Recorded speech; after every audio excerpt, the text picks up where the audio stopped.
Well, welcome back YouTube, episode 39 of Ryan Homestead Projects. This is the Prepping for Progress edition. We've got a lot in store in this one.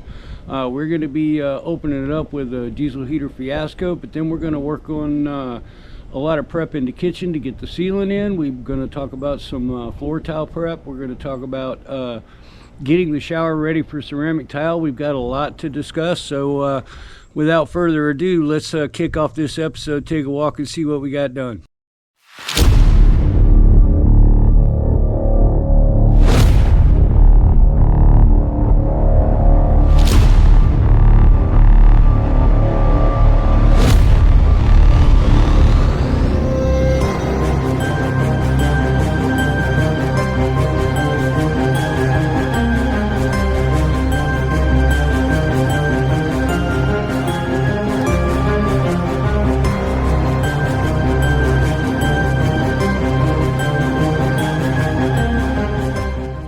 I wasn't planning on filming this because there's like a million videos out there with regard to diesel heaters and cleaning them, repairing them, and all that.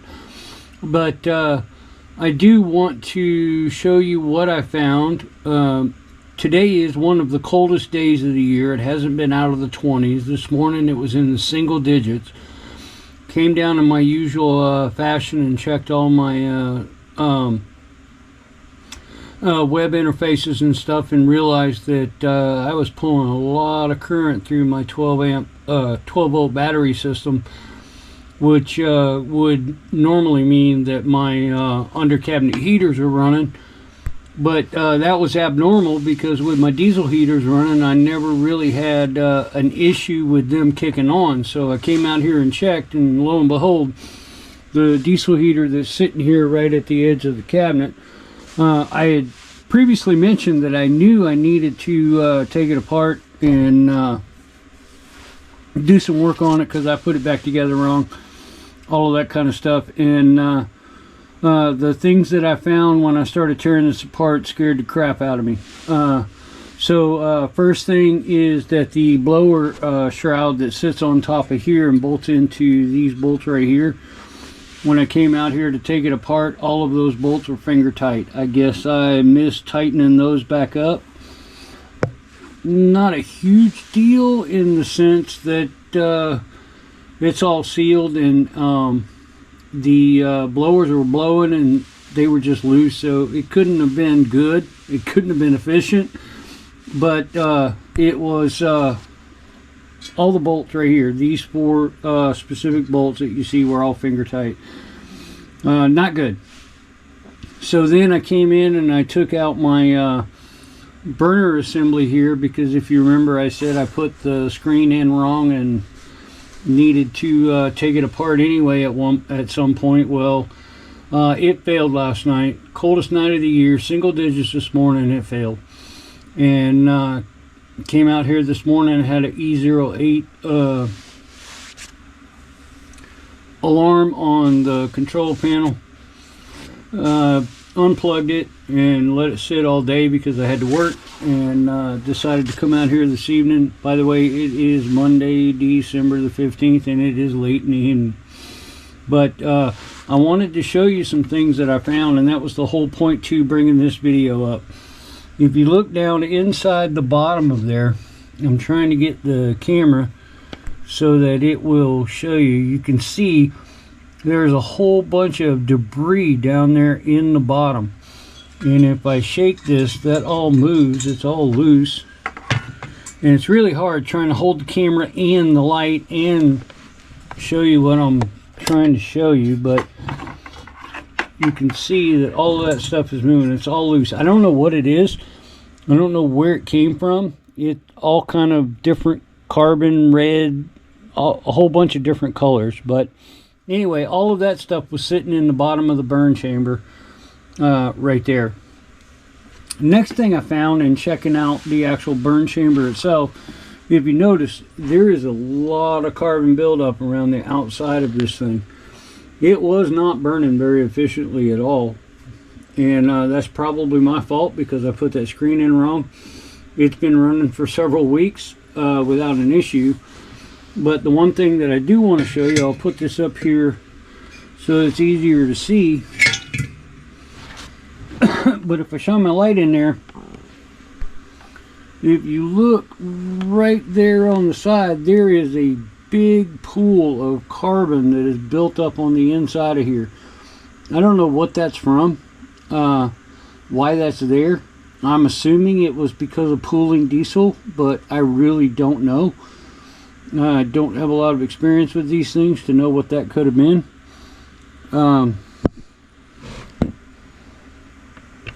Looking down inside the burn chamber, it looks like this thing got really super hot. Some of those fins look like they're melted and stuff. I'm not sure. I don't know what's going on with that. I just noticed that. I wasn't planning on talking about that, but I just noticed that.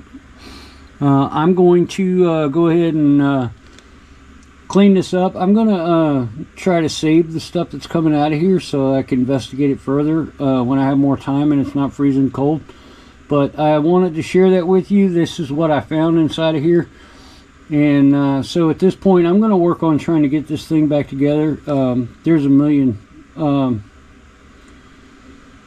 videos on diesel heaters and tearing them apart and putting them back together and cleaning them up, and I'm not going to bore you with that, but I did want to share with you what I found when I opened this thing up and started trying to work it, because it did fail. So let me see if I can get this thing back together and back operational and back running, and I'll be back and let you know how it works. Alright guys, I'm back. It's about 2 hours later. I just wanted to share with you, so I did get the inside of this all cleaned up. It looks brand new in there. I put my new gasket in place just so I wouldn't forget it. Got everything in there cleaned up. A couple of other things that I do want to show you real quick. Come over here. I want to show you. It's kind of hard with this light, but so those are the glow plug screens. The glow plug sits inside of there. The one on the left of the screen is a brand new one, never been used. The one on the right is the one that I took out of this thing. And as you can see, it is completely black and clogged up, and that's part of the issue. And in all fairness, I think part of that was the fact that I put it in wrong, and so it didn't work right. But other things happened, and it finally failed. And so I'm trying to get this all back together. Let's look at the burner real quick. Looking into there, you can see that I got it pretty much cleaned out. My original concern about things being melted was not true. It was just carbon and stuff built up in there, but got that all cleaned up. Coming over here and looking if I can get this to work right. Looking inside where the screen goes and where the glow plug goes, it's nice and clean. I used a brass brush, not like I did before where I used the steel one and destroyed the threads. I used a brass and a nylon brush and cleaned that out real good. The challenge that I have is that I cannot clean down inside where these are, so I just sprayed a bunch of brake cleaner in there and kept spraying until it came out clear, and I hope that will work. But I got her all cleaned up. I'm going to put it back together. I'm going to put power on it, and hopefully I can get it working again. So I just wanted to share that with you real quick. This is what came out of the inside of the combustion chamber there. Actually, yeah, this is what came out of the inside of the combustion chamber, the stuff that was sitting in the bottom of it that I was telling you about. This represents all of the carbon that I pulled out of this thing as I was cleaning it. And that's before I used any spray cleaners or anything like that. That's just scraping and cleaning. This is the amount of carbon that had been built up inside of there. So, and it doesn't count all the crap that's on the floor that I'm going to have to clean up. But so I'm going to put it back together. I'm going to see if I can get some power on it, get it working again, because it's really cold in here. The low temperature last night inside the bus, based on my thermometer right here, was 46 degrees, and that's too close for comfort. My front mini split is off, so it didn't kick on. My back one is on, but the temperature never dropped it low enough for that one to kick on because of the diesel heater in the back kept it up high enough.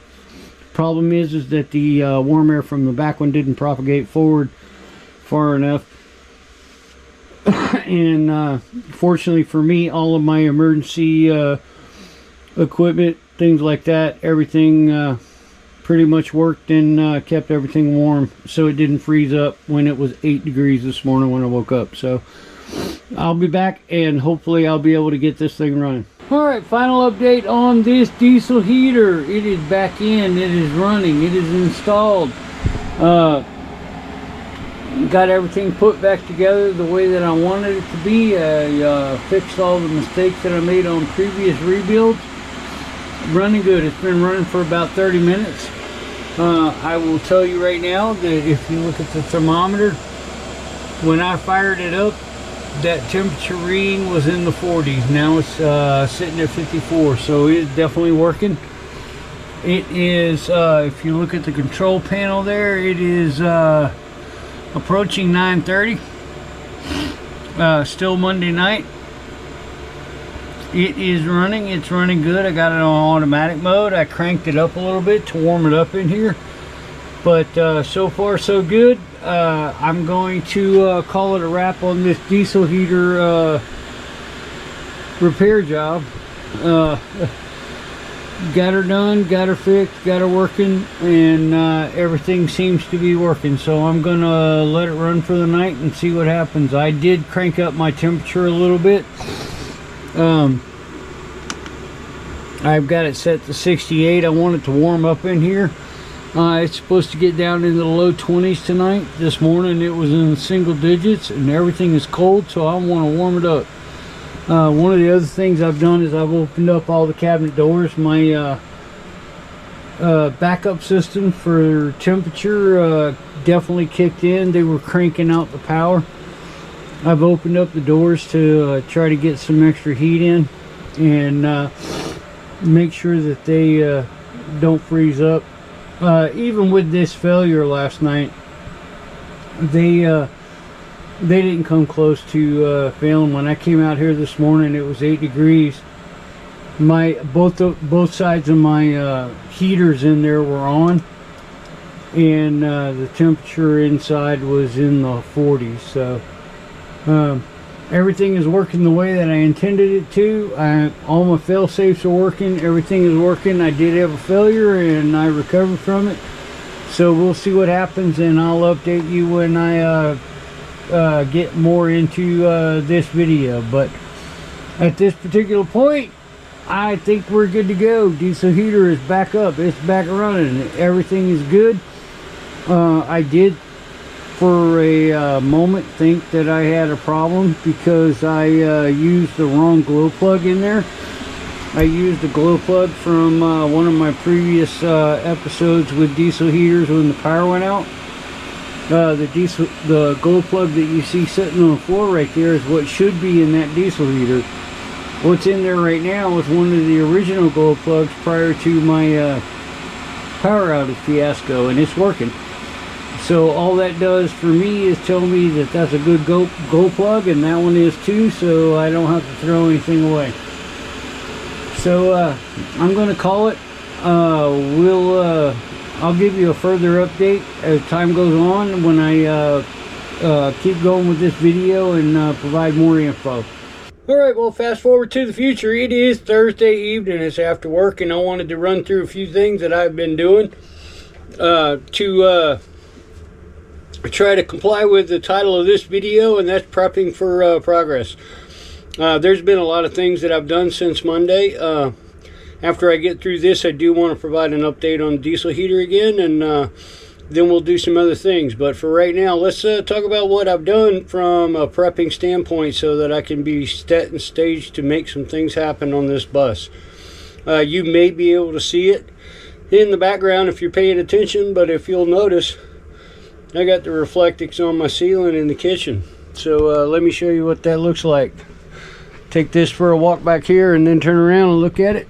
You can see that I've got all the reflectix in from the hallway all the way through the kitchen. Come back this way and turn around. I've got it all the way up almost to the front of the cab. It's kind of hard to see. I forgot to turn my dome lights on, but I'll get those on so you can see that. But I've got all my reflectix up, and if you notice, I've got all my strapping in place for my ceiling, so I can start putting in my ceiling. I did get all of my wires cleaned up on the sidewalls of the bus on both sides. I have a little bit of work to do up here, and I have a little bit of work to do behind the refrigerator, but I need to get this thing out of the way so that I can get to it and be able to take care of it. And what's going to let me do that is the next thing that I've prepped for. So let me take you down below. Look at that, yo. I got my floor in. Now, it is not glued down. It is all just cut and pattern matched and ready to be installed. I've got a few things that I need to trim up so that it'll work. I wanted to do this and get everything ready and pattern matched so that when I start gluing it down, it will go down quickly. And I didn't want to try to do pattern matching and stuff to get this the way that I wanted it while glue was on the floor. So I got everything set up, laid up. What I'm going to do is I'm going to use tape and key these tiles, and then I'll pick them all up, pile them up, and then I'll be able to put them down in order. But I hope you like it. I kind of like it. I think it looks good. It matches everything else, and this is actually glue down vinyl plank flooring. I do not recommend using snap and clip plank flooring in an RV bus, anything like that. Reason being, number one, if you read the fine print, it's not intended for RVs and it'll void your warranty. Number two, it is a floating floor, and you have to have considerable expansion capability for that flooring. And with a bus moving and constantly traveling and vibrating, all of those snaps and stuff come disconnected. The flooring moves across the floor. Not recommended at all from my perspective, but you do you. Anyway, this is all glue down, luxury vinyl plank flooring. I got it at that orange box store. Ordered it. I've had it for quite a while. Been waiting for the opportunity to actually get to a position where I can put it down, and I am really close to that. So that's stage 2 of the prep work. One of the other things that I'm going to be doing in this episode from a prep work perspective is getting the shower sealed so that I can do the tile in the shower. Haven't got that done yet, but that'll be another part of the video before it releases. Now at this point, I do want to run back and go through this diesel heater. This is the bane of my existence. So I got this thing running Monday night. We talked about it on Monday night in the video preceding all of these conversations. And came out here Wednesday morning, it was dead as a doornail again. Exact same thing. I started troubleshooting, looking at it, trying to figure out what was going on, and then I finally figured it out. My my fail-safe that keeps me from letting my diesel heaters run me out of diesel and being unable to get somewhere worked. My 2 diesel heaters running constantly 24/7 because of how cold it was. For some reason, this particular diesel heater, for lack of a better term, ran out of gas. And that's why it stopped. And I figured that out. I spent today pumping 5 gallons of diesel into my tank. One can at a time. I think I'm going to try to get another one in there. It's pretty close to full right now, but the one thing that I have to figure out, and I will at some point, is this one ran out of gas. The one in the back didn't. The pickup tubes for both of these diesel heaters are exactly the same length. So I'm curious if there's something else going on that's causing this one to do that. They should both be running out at the same time. I'm glad they're not. This is my warning. If this one dies because it ran out of gas, I know I need to get diesel in my tank. So that's the update on the diesel heaters. It's been working fine as long as it's got fuel. I don't have any issues with it. So that's the update on that. So what I'm going to do at this point is I'm going to get some tools. I'm going to set and stage everything, and I'm going to try to get some sealing in and see how much sealing I can get in tonight before I have to call it quits. Alright, well, I got everything set, stage and prep. I'm ready to rock and roll. We're going to try to get some sealing in. I don't have nowhere near enough to do as much as I wanted to do. I'm going to have to get some more, but we'll see what we can get done with what I have. One of the things that I forgot to talk about when I was talking about my prep work is the device that I have showing in the camera right here. That is my laser level, and what I did was I have used that to more or less help me set a center line across the bus. Let me turn this thing on. All right, there we go, it's on. So find my little remote. I have a remote for this. I click on vertical and it turns on the vertical line. And then if you look, you can see going back to the back of the bus, across the roof of the bus, there is a laser line. You can also see that it comes across the floor. What I did was I lined this thing up with the center of the bus. I've already got tiles back there. If you can see, I don't know if you can, let me go back there and show you what I got going on back here. But so if you look back here, and it's not exactly lined up, but if you look back here, coming up on this, if I could get this thing to trigger, the laser line is right, it's very close to the center line of the planks that I put in here before. So that's what I lined it up with back here. Coming across, also used the handle for the emergency latch as a center point reference as well. And then for the front of the bus, coming up here, what I used, I get out of the way and it'll show you, I used the center support structure for the windshield. I assume that that is right down the center of the bus, so I lined up the laser with that. Once I did that, I came through here. If you can see, I put some black marks everywhere where the laser was and marked my center line. That's what I'll be lining my boards up with. Is it exact, guys? Probably not. This bus is probably not square, but it will, from an aesthetics and visualization perspective, keep everything in line and keep everything looking like it is in the center. So I've got it running from there all the way back. I've got everything marked all the way up to the front, to that last strapping thing, so I don't have to do it again until I get up there. And then I'll have the entire length of the bus again to run and check center and make sure that everything stays in alignment. So I wanted to share that with you. That was the last prep work thing that I needed to talk about for the sealing before I get after it. So I'm going to turn this off. We're going to put it on time lapse, and we're going to see if we can get some sealing planks in. Alright, before we go on time lapse, there is one thing that I wanted to kind of share with you and let you know what I got going on and how that's going to work. So I've got my glue right here. I put a small dab of glue on the strapping to help hold it in place. The only thing I'm using is my nail gun with 3/4 inch brads in it. With the vibration and everything, I want some little additional support so the vibration doesn't cause those to vibrate loose. So I got that in there. I'll be putting glue on as I put the boards up, run them across. One of the things, when I get this board and this board up, I'm going to have to drill 2 holes, run my wires through from a dome light, and then I'll be able to connect and permanently install my dome light. I have all my dome lights set up so that I can feed the wires in and out of the ceiling, so that if I need to replace it, I've got these. The holes are big enough for these to go through, so I could just pull them down, disconnect them, replace them, and put a new one back up. And that holds true for all my lights and everything else. Excuse me, I think that covers it. I am going to get set and staged and ready to rock and roll, and we'll put this on time lapse and get going.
Okay, folks, there it is. All that time, 6 boards. This is really being a pain in my ass. Excuse my French, but it's not working. The reason I'm having a problem with it is that I have my center line strap that is right above this, and I forgot about that. And so I'm having a lot of problems with it. I'm gonna have to figure out a way to get that to work. I'm probably gonna have to make this a lot bigger. It'll be covered by the dome light, but for right now it's in place. It'll work. So I got these things in. As you could tell by watching on the time lapse, this is not easy, especially not running almost 8-foot boards by yourself. But I got her done, got it all taken care of. So that's that. I gotta go do some measuring, cut some more. I'm gonna keep working, but I'm not gonna do it on film, and we'll get her done, and I'll show you what I got done when I come back. Well, I'm back, guys. It is actually Saturday morning. It's approaching noon, but it is Saturday morning, and I wanted to show you that I do have the entire kitchen ceiling in place, installed. Guys, I wish I could translate through this video the refreshing and just completely awesome smell of that cedar plank in this bus.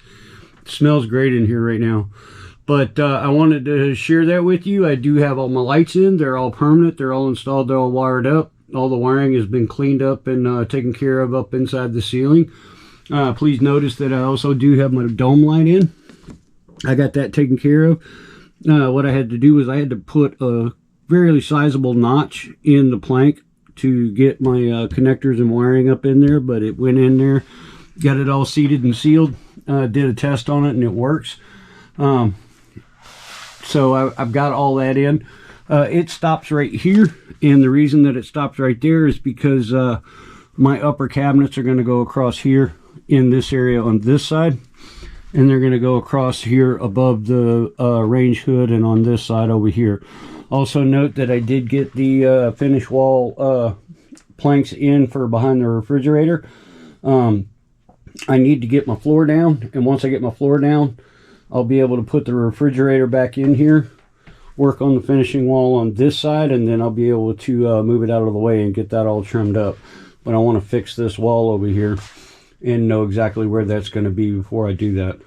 One of the other things that I found in trying to work with that dome light over there, and I knew already, but it was kind of an interesting prospect, and it gave me an eye-awakening experience with running wires and stuff, is that all of this Reflectix is conductive, and it is more or less a ground plane in this bus. When I was working with some of my ground wires, one of my ground wires, I had to pull off the lever nut, and when that ground wire for my light touched the Reflectix, it came on. I still had power connected to it. Touched the Reflectix, the light came on, so it was grounded through the Reflectix, and it actually started working. I don't recommend using Reflectix as a ground. I don't think it has the capacity to support anything, but the reason I bring that up is that if you do use Reflectix as a covering on the walls and stuff and you're running wires, ground wire is no big deal, but if you've got a live wire and you run it through there and it touches that reflective, you just created a short to ground through that wire, through that Reflectix. So I just wanted to share that just as a word of caution. I mean, obviously it's bright, shiny metal looking, so I would assume that it would do that, but and I did previously test it with an ohm meter and know that it is conductive, but it was just eye-opening and making sure that all the wires are very clean and you don't have any live wires that are coming in contact with the Reflectix, because worst case it'll create a short. One of the other things it could potentially do, if you have a strand or something that is exposed, it could create a parasitic leak through that strand into the Reflectix and cause you to drain your batteries and stuff. So just a word of caution, a word of advice, something that I found and wanted to make sure that everybody's aware of, just so you're aware. Reflectix is conductive, and if you put a live wire to it and it's connected, it touches the metal frame of the bus, you get a short. So I wanted to share that. Real quick too, I do want to provide a update on the diesel heater down here. Just to follow up with that, I put 15 gallons of diesel in the tank. Got this thing back up and running. I've been running it since Wednesday night, and I haven't had any issues with it. It's still running, so as long as it's got gas, it goes. I haven't investigated the pickup tubes yet. Don't know that I really care, but I definitely want to find out the difference and why, because the one in the back kept running 2 days longer after this one ran out of gas. So something is different there, and I want to figure it out, so at least I know why. A couple of other updates that I wanted to share that I haven't done in any of the previous videos, and I kind of got a mess because I've been working on stuff, but I did get my my pillars finished and everything installed. I've got a light switch down here. I've got a USB phone charger. This is all just USB, but there's 2 ports on there. There's my network switch, the remote control for my diesel heater, and then I've got my overhead lights, and then I've got my under cabinet lights, which are represented by these lights right here just for testing, but under cabinet lights, and then I've got a special purpose light for down here that I'm going to be using as well. So coming over here to this side, looking at this side next to the stove, I've got the same thing. USB phone charger right here. This one has got USB B and C for charging phone devices and stuff. Network port, and then I've got my light switches here. I've got my overhead, under cabinet, and then a special purpose light, which is represented by those light strips right there for testing. All of this area is going to be cleaned up and closed in. This will be an upper cabinet. I'll have a small cabinet that goes across the top of the range hood, and I'll have another upper cabinet here. And then I'll also tie in the cabinetry across the top of the refrigerator, which is why everything comes back past where the refrigerator is for the ceiling and stuff, so that I can get all of that done. The goal that I have is to try to get everything from the kitchen to the bedroom completely finished. I've got a lot of work to do in this area. I've been thinking about that and trying to get that closed up so I can finish that off as well. I also have to come in and try to figure out a way to trim across where my panel for the hallway ceiling meets the cedar plank. Figure out a way to dress that up, and I'll do that as well.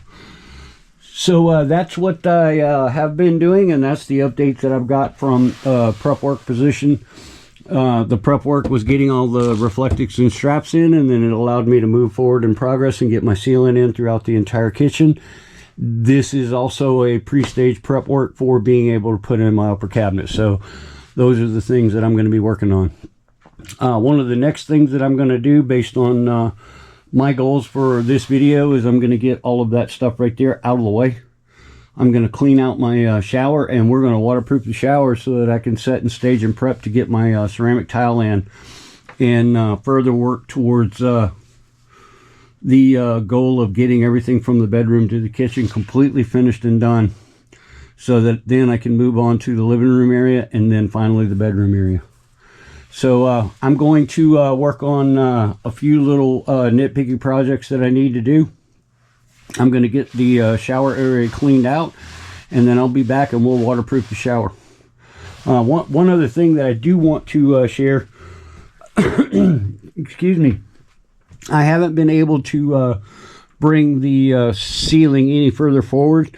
One of the reasons is I need to get up there above the air conditioner, and if you remember a long time ago, my rooftop camera went out and it took out the cord as well. So I have to go on the roof and open that up and get a new cord in there. And I need to do that before I put the ceiling up, or I'll never be able to do it. So I'm going to work on trying to get that done so that I can actually take the ceiling all the way forward. I'll probably stop at the cab because I think I'm going to do something different in the cab, but I'm not sure yet. But I think I'm going to stop at the cab, and that will allow me to do everything from the back of the driver's seat back and get it all finished, and then work the cab as one single project and get everything in the cab done the way that I want it and the way that I like it. I also got to figure out something to do with that mess, but I'll figure that out when I get there. But anyway, that is what I've been doing so far from a prep work position. The next thing that I want to do in the video is go through and get the shower waterproof. While that's drying, curing, and doing all the stuff that it has to do, I'm going to come back up here and do some other things. I think the next project after I do that is going to be to go ahead and glue down this flooring, get this final so that I can move this refrigerator in place and be able to set the final stage of the walls and stuff so that I can do my upper cabinets. So that's where I'm at right now, guys. I'm going to turn it off for right now, but I'll be back later today, and we'll start prepping that shower. All right, guys, I'm back. It's a little after 3. I got ahead of myself, got busy, and went ahead and got my fiber tape over all the screws and joints and stuff, and I'm ready to put my waterproofing membrane on. One of the things that I did do to make sure that I had a smooth surface was I took a scraper and ran it over all the screws. If I hit metal, I drove it down and made sure that everything was smooth. I've got large format tiles that are going to go in here, and the mortar base is going to be quite thick. Probably wouldn't have been an issue, but I don't want to take any chances. So I went through and scraped everything down, cleaned everything up. Got all the fiber tape over all the joints, all the screws, got everything all set and ready to go. A couple of things that I do want to share with you though is, if you remember, I had to change out my shower head, so the hole that was there is a little bit too big. What I'm going to do is I'm going to go ahead and put the water membrane over all this. This, by the way, is already waterproof, and realistically the only thing I should have to do is the seams and screws, but I'm going to paint everything with that membrane. And then after I get this done and that membrane is all dried and cured, I'm going to come in from the back side and fill that hole with silicone or something like that all the way around. It's a pretty huge gap. Membrane is not going to close that up. But I did put the tape here just to provide a surface and block that off. It is relatively simple, and the sticky stuff that they put on this works really well. It sticks really nicely. I went around the fittings for my shower and hand wand. I left these in. These are just PEX fittings that go in there, and I did that to protect the threads and keep stuff from getting inside of there. I got my corners in. It goes up in behind my ceiling panels here. This will come out, and I'm going to put the waterproofing up across the top behind the panel as well. The whole idea with the ceiling panel is any water that gets on it is going to come down and drain over the top. The tile will go underneath that. I've also got trim work that'll go over this. Once I get this all waterproofed, I can put that in final, and that will actually provide my level square edge for me to start my tile on both sides. Once I get this one in as well, I'll be able to go ahead and frame up and trim out around my emergency hatch and get that closed off as well.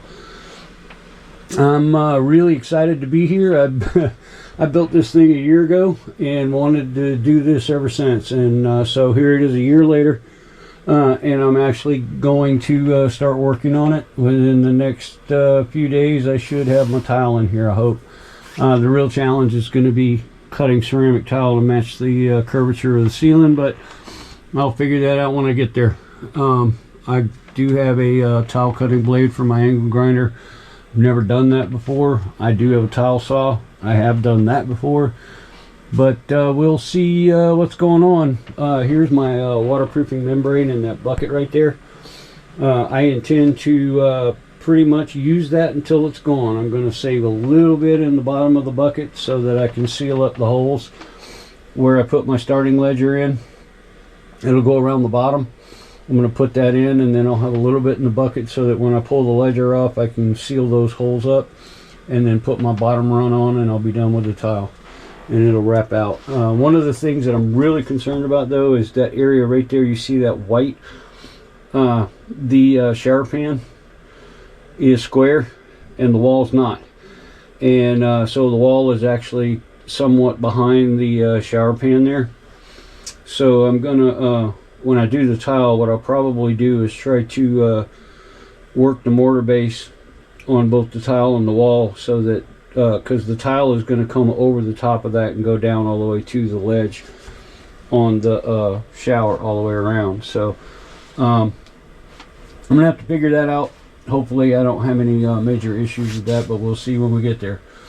But so I'm going to drop off of here. I'm going to put it on time lapse, and I'll be back. I got to let it warm up a little bit in here, not for the membrane, for me, because it's a little bit cold. And I just cranked up my diesel heater for back here. I'm going to let it warm up, and then I'm going to put it on time lapse and show you how this membrane goes on the wall. I'm going to start with the back wall there.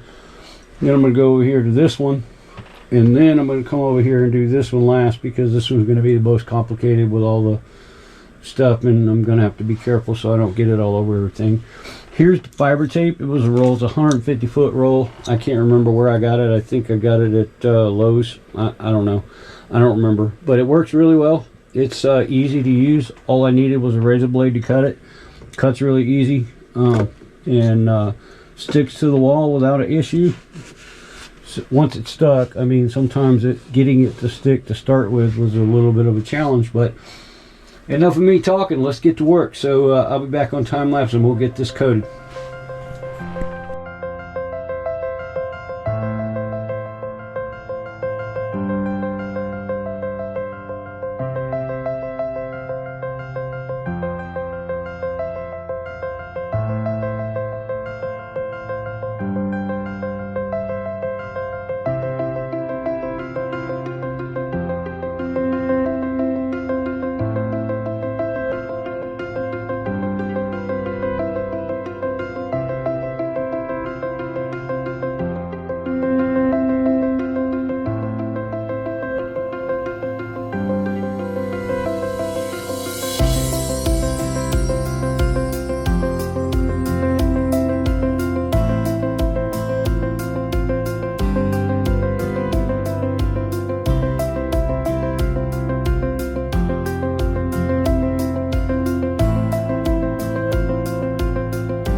Well, there you go, folks. First coat's on. It took a little bit longer than I expected, that's for sure. From this point forward, I'm going to use a roller and put as many coats on this as I can, and then I'll come back and fill in the corners and the seams and stuff with a couple more coats with the brush after I get everything looking level and smooth and consistent across the entire tub. But that's one coat, and I'm going to keep using this stuff up until it's all gone.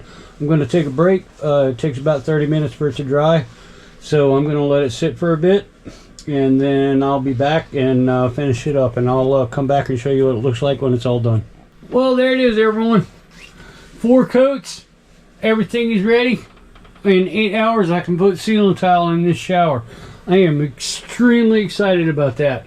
One of the things I want to point out is I was able to do a really good job of getting this to seal up. I'm really impressed with this stuff because those big gaps all sealed with that tape. So I'm still going to put silicone on the backside and stuff like that, but I was really happy with the fact that that all sealed. So anyway, 4 coats. I have some left over. I've got plenty to take care of any other repairs or things that I need to do, but at this point, that is the shower. It is prepped. It is ready.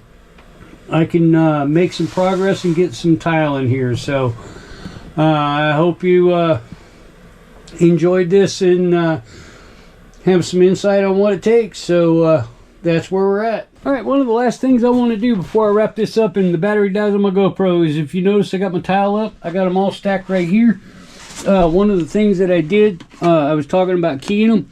I've got tape across all the seams, and I've got very different designs and letters and hash marks and things like that to help me line them up when I start putting them back down.